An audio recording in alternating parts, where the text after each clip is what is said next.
एकीकृत पोषक तत्व प्रबंधन। पोषक तत्वों के लिए फसलों में खादों का उपयोग है जरूरी, तभी इसके प्रयोग से लंबे समय की मिट्टी की जरूरत होती है पूरी।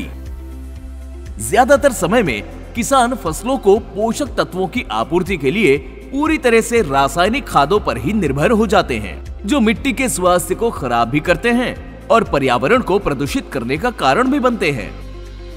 पादप पोषक तत्वों का कोई एक स्रोत नहीं है, बल्कि कई स्रोत हैं जो फसल की जरूरतों को पूरा करने में सक्षम है, जैसे खाद, जैविक खाद, हरा खाद और एकीकृत दृष्टिकोण मिट्टी के स्वास्थ्य को लंबे समय तक बनाए रखने के लिए पोषक तत्वों की आपूर्ति आवश्यक है। जैविक स्रोत मिट्टी में कार्बनिक पदार्थ की मात्रा मिट्टी के स्वास्थ्य को स्पष्ट रूप से दर्शाता है। जैविक पदार्थ सामग्री को बढ़ाने के लिए जैविक खाद जैसे फार्म यार्ड खाद, हरी खाद, मुर्गी की खाद आदि को लागू किया जाना चाहिए। अनुचित रूप से विघटित खेतों की खाद में कीटों के अंडे, खरपतवार के बीज और बिना सड़ी खाद का अनुप्रयोग फसल की वृद्धि के लिए हानिकारक हो सकता है।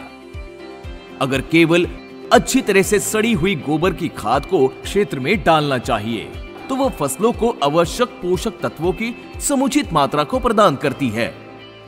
खाद को समान रूप से फैलाकर मिट्टी में मिलाना चाहिए। हरी खाद के प्रयोग से पोषक तत्वों के साथ कार्बनिक पदार्थ की आपूर्ति की जा सकती है।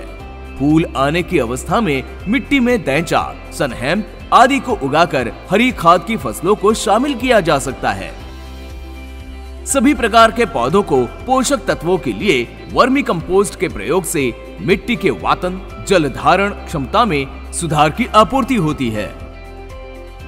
फसल चक्र को दलहनी फसलों के साथ अपनाना चाहिए, जिससे अगली फसल के लिए 10 से 40 किलोग्राम नाइट्रोजन की प्रति एकड़ आपूर्ति होती है।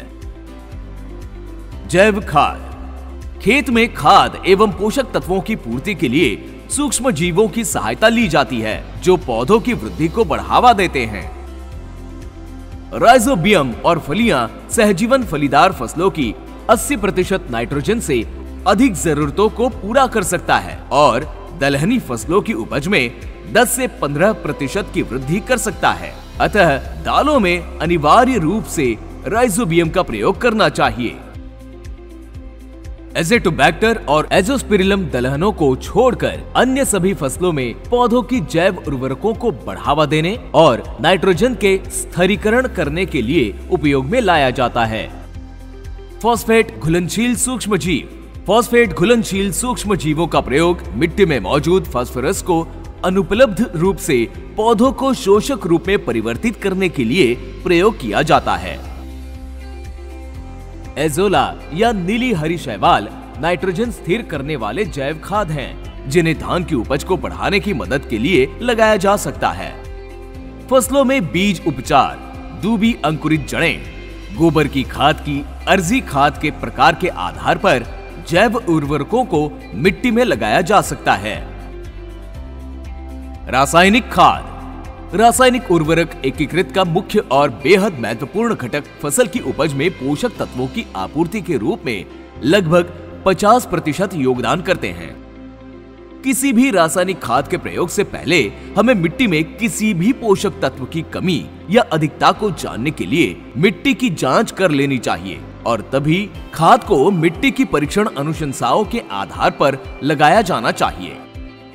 नाइट्रोजन सभी प्रकार की मिट्टी में पहला सीमित पोषक तत्व है और उच्च दर पर यूरिया के बेसल अनुप्रयोग से बचना चाहिए। सामान्य तौर पर विभाजित खुराक में नाइट्रोजन के उपयोग से अधिक पैदावार होती है और रोपण के समय पूरी खुराक लगाने की तुलना में उगाई भी अधिक होती है। फसल के आधार पर ही उचित खाद की जरूरी विधि अपनाई जानी चाहिए।